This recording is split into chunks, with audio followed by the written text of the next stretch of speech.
final practice match, our final match simulation, if you will, before the real stuff starts in only 9 days as of recording, which is just absolutely exciting. It's come very quickly, to say the least. It's really come super fast, and I'm so excited. I can't wait for what's ahead. But we will be reviewing the Melbourne game today. I was at the game. I saw it live. And at times, I wish I wasn't there.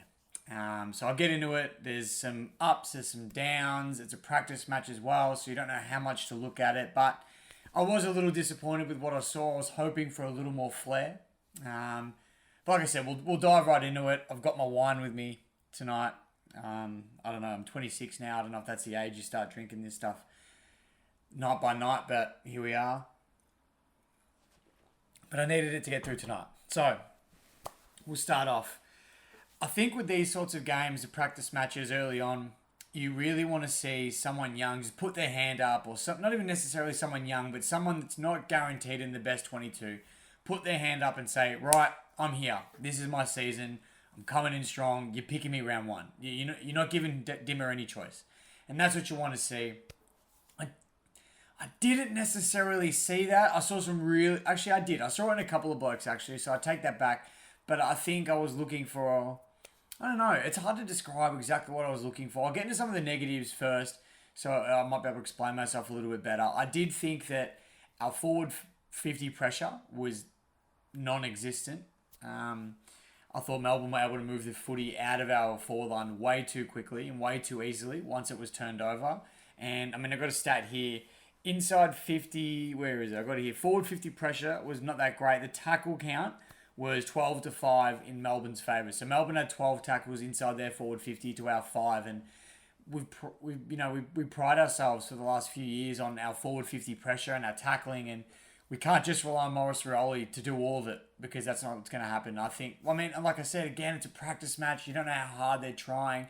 But as a fan, you rock up to the game. You want to see it. You want to see it and to think that, all right, we're in the right direction this year. So that's one thing I was a bit upset with. Another thing was, in similar, they were able to get the ball out of our forward line, but they also went end-to-end way too easily, if you ask me. I just thought it looked like there wasn't much we could do to stop them. They were chopping us up through the middle of the ground, and they did it again and again and again. And, I mean, that's why the score below is what it did. It was a 50-point margin, which is not what I'm too concerned about, but it's sort of what led to that 50-point margin that makes me a little bit worried. So if we do that against some good sides this year, we're gonna struggle. And I'm hoping that we look at that and we take it into round one and we think, all right, this is what we're going to do to shut that down, because it could be interesting. It could be interesting doing that against some really good sides. Not that Melbourne aren't. Melbourne are obviously one of the premiership favourites, etc. So they're a great side. They had pretty much their full team out there, but so did we. So really no excuses in that department.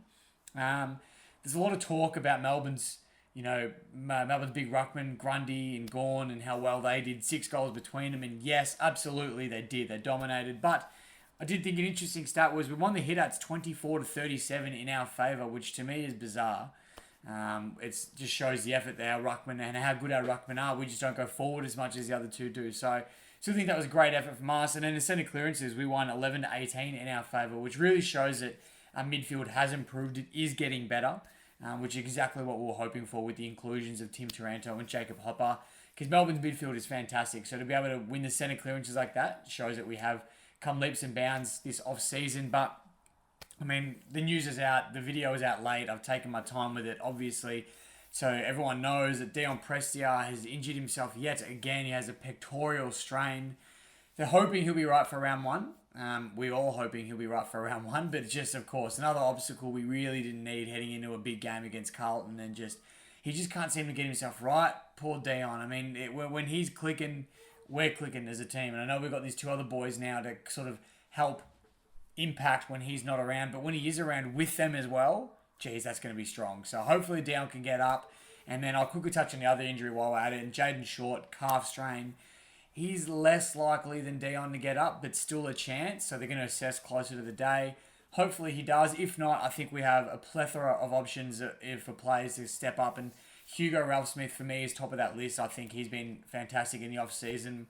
Played pretty well in the VFL as well. So I'll get a bit more into that as we go on, but they're sort of the two injuries that come out of the game. I really thought Presti was cooked at one point, but then I saw him doing sprints up and down. I was sort of around the Melbourne cheer squad type area, and I was watching him doing sprints, and he was interacting with fans and having a laugh. So I thought, all right, he doesn't seem too upset.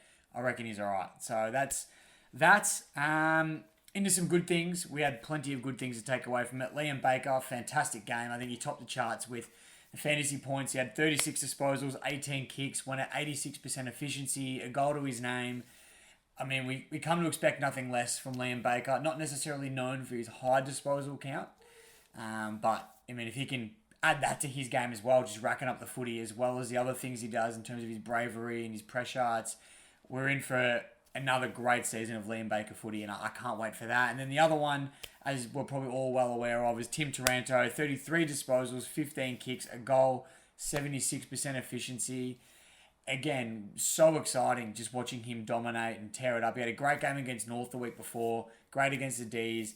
It is just a practice match, but the thought of him taking this kind of form into the season is just really, really exciting. So I can't wait to see him. Some other honourable mentions, Samson Ryan, who was another player I was going to talk about earlier. He's one of those ones that did sort of put his hand up for me to try and claim his spot in the best 22 come round one, and I thought he was terrific. He played 3 quarters in the VFL, and then they rested him for the last for him to then come in, take over Tom Lynch in our fourth quarter in the seniors. I say ours like I'm playing, but in the seniors' fourth quarter, and he had heaps of the footy. If he could just kick a little bit straighter on the day, he would have ended up with 3 or 4 goals to his name, and just a dominant sort of presence up forward, taking some big marks. He was moving well, looking really impressive. And he's put on a lot of size in the off-season too, which I'm really impressed with because he did look a little bit skinny for someone his size. You kind of want a little bit more bulkiness to him just to impact the contests a bit heavier. And I think he's really going to be able to do that. And he's putting his hand up big time. Another one that did put his hand up as well, I thought, was Thompson Dow. And especially the first half, I thought he was absolutely everywhere. Had a goal to his name also, definitely deserved it. I loved what I saw from him, and he's obviously got a tough midfield to crack into. He could potentially play on the wing, half forward even, I'm not sure. But he's putting his hand up, and I love to see it. So big props to those two boys. Loved what I saw from them.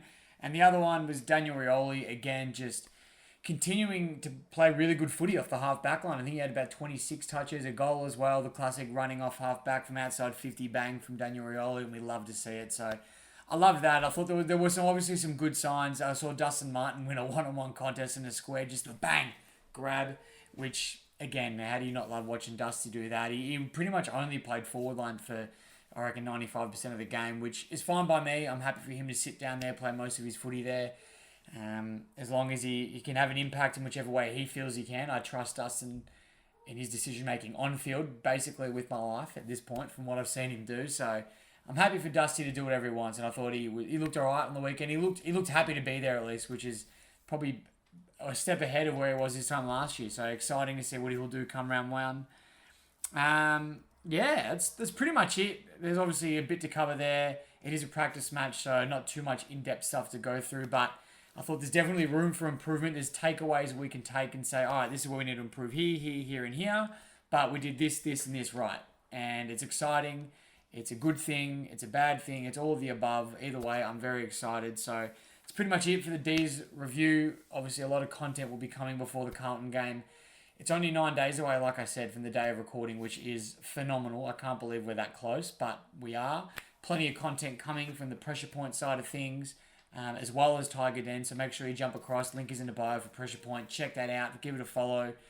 Subscribe, share with a mate, all that good stuff. As well as Tiger Den, do it for both channels if you can. Their support is much appreciated. And Tiger Tales had some really good feedback so far with Joey. It was great to... I actually got to meet him finally for the first time face-to-face, which was awesome. Always great connecting with someone that we've been involved with in the channel. So it was great to see him at the game up at Casey Fields on the weekend.